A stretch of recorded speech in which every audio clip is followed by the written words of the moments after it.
Apa efek baik dari inflasi? Kita semua tahu efek negatifnya. Efek baik inflasi adalah bagi negara yang pemimpinnya pro-rakyat akan melakukan dua hal, yaitu proteksionis dan menjadi sangat nasionalis. Apa-apa dalam negeri yang diutamakan. Strategi bernegara mengutamakan pasar domestik, bahkan diplomasi politik luar negeri jadi duduk di bangku cadangan alias sit on the back seat. Di nomor 2 kan, negara lain bisa sakit hati, nggak suka, bahkan marah, nggak peduli. Yang penting rakyat dan kebutuhan dalam negeri aman. Suara para pendukung itu penting. Dan ini adalah efek baik dari inflasi karena menjadi wake up call bagi penguasa yang tidak pro rakyat untuk menjadi pro rakyat. Sungguh, inflasi bisa merubah politik, merubah kebijakan seperti yang tadi kita bahas. Sekarang kita membahas bahwa inflasi bisa merubah diplomasi sebuah negara, merubah kebijakan luar negeri sebuah negara. Kita ke Eropa sekarang. Inflasi di Eurozone sudah menyentuh rekor tertinggi. Apa itu Eurozone? Eurozone adalah wilayah negara Eropa yang menggunakan euro sebagai currency mereka. Ada 19 negara Uni Eropa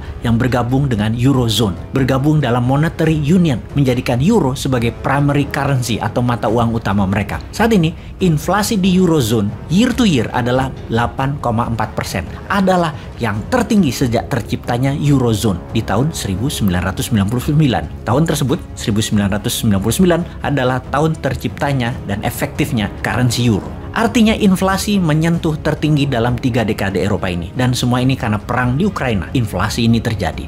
Dalam survei Washington Post, di Eurozone, masyarakat Eurozone setengahnya ingin perang di Ukraina selesai secepat-cepatnya, walau artinya permintaan Rusia harus terpenuhi. Sepertiga masyarakat mengutuk Rusia atas nama kemanusiaan. Hanya 20%-an yang ingin perang berlanjut sampai Rusia kalah. Perang di Ukraina mempengaruhi day-to-day kehidupan masyarakat ekonomi Eropa sangat parah. Kita semua tahu 40% gas untuk energi memasak penghangat ruangan di Eropa adalah dari Rusia. Demikian juga BBM, 28% datang dari Rusia, yang sebentar lagi Eropa akan masuk musim dingin. Larangan dan sanksi ekonomi kepada Rusia malah memukul ekonomi Eropa. Masuknya musim dingin, harga listrik dan energi Eropa akan tertinggi dalam sejarah Eropa. Tertinggi biaya tagihan energi rumah tangga Eropa yang pastinya tidak semua rumah tangga akan mampu membayarnya. Efek yang belum bisa kita terbayangkan sesungguhnya. Perang di Ukraina menyebabkan harga makanan menjadi mahal juga langka di Eropa. Di Italia misalnya, harga pasta sudah naik 40% dalam 5 bulan ini. Hal ini membuat Italia salah satu negara paling kencang mengatakan sudahi perang. Namun dalam G7, walau Italia juga member G7, keputusan pemimpinnya adalah akan terus berperang melawan Rusia sampai Rusia kalah. G7 isinya memang negara yang suka perang, terutama Inggris, Prancis, Jerman, dan Amerika.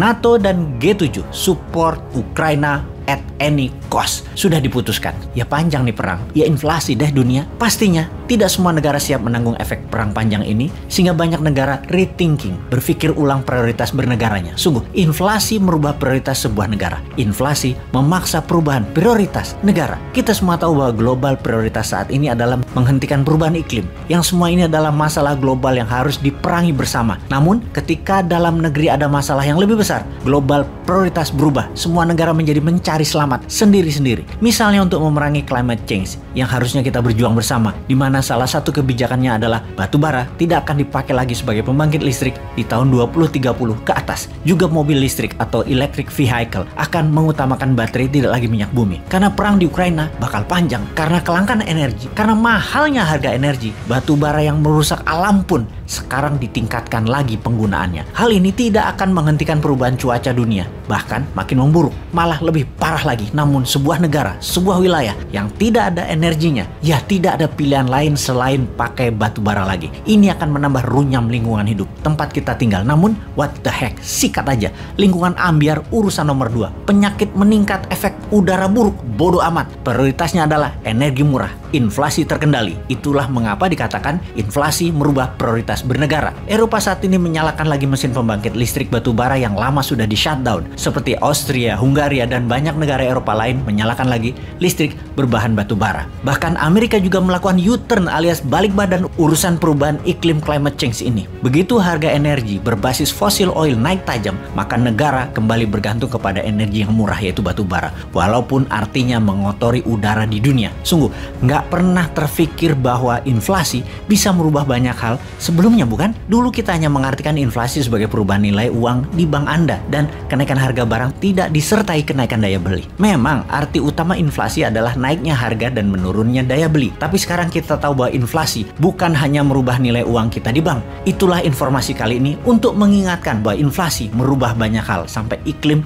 yang bertambah parah dan kemiskinan di mana-mana terjadi. Saat ini, 1,1 miliar manusia di dunia berada di bawah garis kemiskinan. Melonjak 20% angka kemiskinan sejak 6 bulan terakhir ini. Di bawah kemiskinan artinya memenuhi kebutuhan pokok sandang pangan papan pun tidak mampu, dan ini menyebabkan masalah kemanusiaan seperti kekurangan gizi, masalah kehamilan, kematian pada bayi, tingkat kriminal meningkat tajam hingga 20%, pengangguran meningkat 15%, semua terjadi di dalam 6 bulan di tahun ini.